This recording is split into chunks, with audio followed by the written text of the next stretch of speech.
Clôture du premier trimestre 2023. Bitcoin est l'actif le plus en vogue et l'actif qui également a eu la meilleure performance de ce trimestre, c'est-à-dire depuis le 1er janvier 2023 jusqu'à aujourd'hui au 31 mars 2023. Il était aidé, cette performance a été aidée par la méga demande de stocks de valeur, mais surtout de valeurs refuge, et cela en réponse à la panique bancaire qu'on a vécue récemment. Bonjour à tous, ici c'est Serge Kidembe du www.jctune.com et bienvenue à tous sur notre canal YouTube public pour notre fameuse session brainstorming que nous faisons tous les vendredis. Revenons sur quelques points clés. Premièrement, le premier trimestre 2023 touche à sa fin. On a vu une méga performance positive pour les compagnies tech qui, aux côtés du Bitcoin, aux côtés du Gold, aux côtés du Silver et d'autres métaux précieux et autres valeurs refuges, ont été fort demandés. Et là, c'est quoi? Le fantôme de la crise financière 2008-2009 commencé au niveau des banques, clairement, elle refait surface, du moins son spectre refait surface. Et là, nous avons vécu le même scénario, c'est-à-dire fly to safety. Dans un premier temps, n'oublions pas qu'avant cela, on parlait déjà de fragilité au niveau économique, probable récession, politique monétaire des banques centrales super restrictive, c'est-à-dire continuité de la hausse de taux d'intérêt, allègement du bilan, etc. Et ça, c'était des actions qui ont été perpétrées par les banques centrales principales, c'est-à-dire la Fed aux États-Unis, la BOE, Bank of England, en Grande-Bretagne, et en Europe, la BCE. Donc c'est un point qui est ultra important. Maintenant, on se disait, tiens, avec ces mesures, on s'attendait à avoir une récession. On parlait beaucoup de récession, mais les économies se sont maintenues résilientes. Même si l'inflation était toujours haute, mais durant les derniers temps, on a commencé à voir l'inflation qui a commencé à chuter petit à petit. Et cela, ça a commencé à réanimer l'optimisme par rapport à la fin du cycle de hausse des taux d'intérêt des banques centrales. Un élément clé. Donc déjà là, on commençait déjà à avoir un petit soupçon de début de sentiment haussier, donc début d'optimisme. Ensuite est survenue la panique bancaire et là, boum.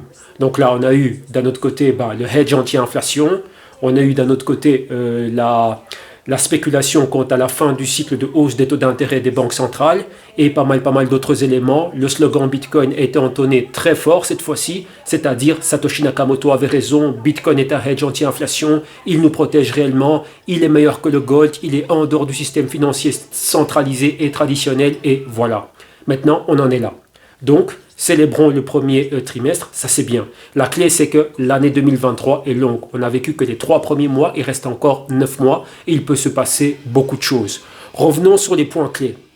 La tech en hausse, des actions aux cryptos, la volatilité est en baisse. On a la volatilité du Nasdaq, le VXN en baisse et le VIX, donc la volatilité du S&P 500 en baisse. C'est principalement le VIX qui est pris comme indicateur clé pour la volatilité et ce dernier a chuté sous les 20 points. Il avait atteint des niveaux qui étaient super hauts, donc flirtait avec les 30. Donc il est passé de 20 à 30 et de 30 maintenant de retour sur les 20. Mais attention, on a vu des mouvements très violents au niveau de la volatilité et donc on s'attend encore à en voir pas mal d'autres.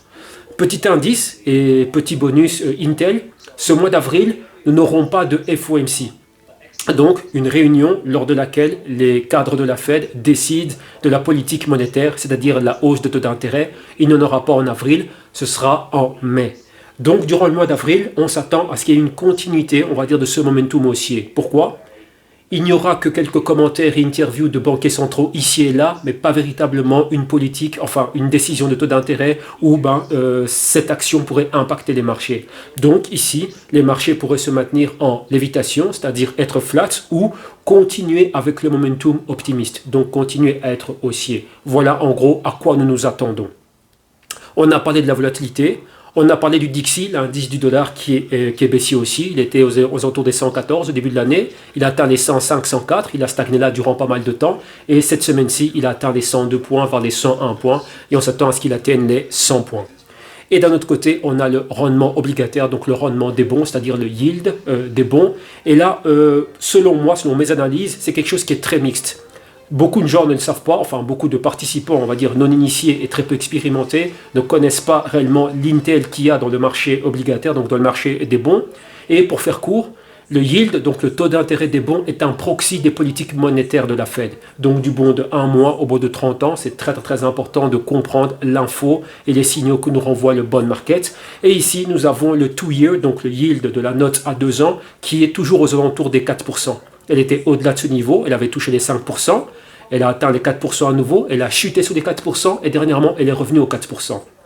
Vous comprenez par là que lorsque le yield du 2-year est haussier, on s'attend à une hausse de taux d'intérêt. Et lorsque ce yield a chuté sous les 4%, on s'est dit, OK, fin d'année 2023, la Federal Reserve va commencer à baisser les taux d'intérêt à hauteur de moins 50 points base. Vu que là, c'était l'info que nous renvoyait le bond market à travers le yield du 2-year. Donc ça, c'est le fameux proxy.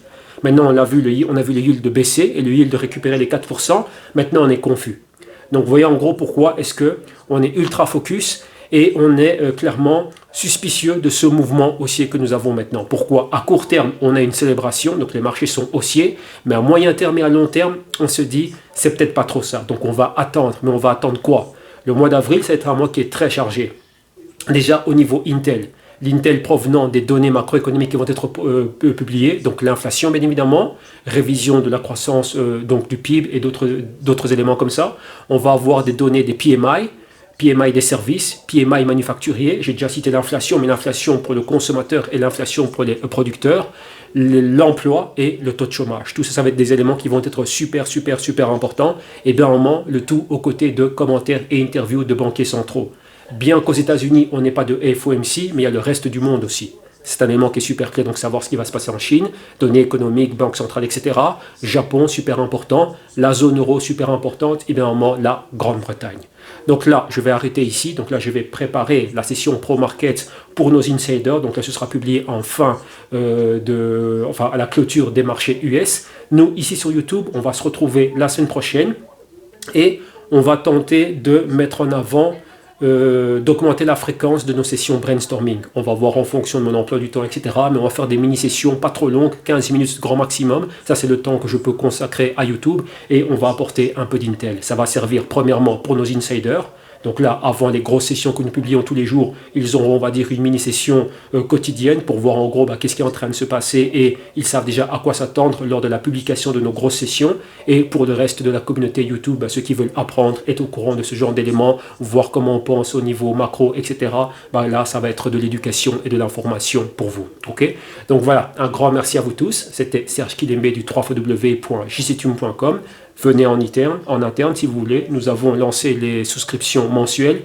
On a clôturé aussi la publication du gros rapport Crypto Markets qui est un rapport mensuel. Vous avez la partie 1 de la présentation qui était publiée au mois de février qui est disponible ici. Juste la première partie. L'introduction était faite en 3 parties. Partie 1 est disponible ici. Et après cela, on a le gros rapport du mois de mars. Les rapports Crypto Markets, nous les publions en fin de mois. Pourquoi? Parce qu'on attend d'avoir un max de données économiques qui soient publiées et ensuite on peut mettre cela en relation et en corrélation avec le Bitcoin et regarder ce qui se passe. Donc voilà, excellent week-end à tous. On se retrouvera la semaine prochaine et pour des insiders, rendez-vous ce soir. Ciao!